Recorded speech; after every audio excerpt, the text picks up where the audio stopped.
The Nordic model threatens the social norm that many men have adopted. It threatens a multi-million industry. So it is unlikely that a small group of women will say, well, now it's over, and everyone will just nod their heads. It won't happen. Therefore, both sides, we and the other side, we must manage public debate, respond to each other's allegations, and sometimes stop and check ourselves. Are we still right? So I accept the existence of this opposition.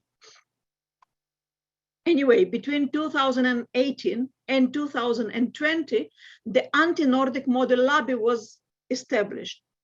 Toward the end of 2018, a group of people founded the argument Who.Men in the sex industry organization. So this organization promotes a sex workers' work ideology, and according to them, the purchase of sex is legitimate consumer activity.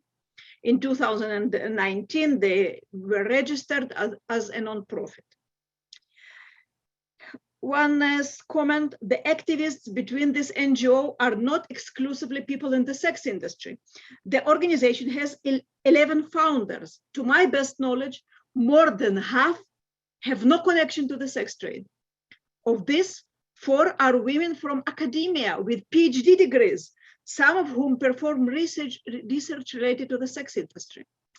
I find it hypocritical when upper middle class people who would never prostitute themselves, not even for a short time out of curiosity or as a part of their research, they insist that prostitution is a job.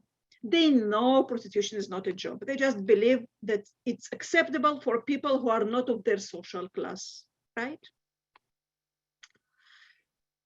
Anyway, their activism is still within legitimate limits. It is legitimate for every person to hold any opinion on prostitution.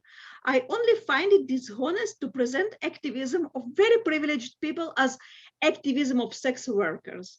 It could have been called sex workers and allies, but they called it sex workers speaking. And this phenomenon is familiar to us worldwide, and we could expect it in Israel. Everywhere we have middle-class people who are acting against the Nordic model and insisting they're just listening to sex workers, but they're not just listening, they're loud and dominant in government and local authority meetings. They organize protests and they represent the sex workers at conferences that happen. Their behavior is often intimidating.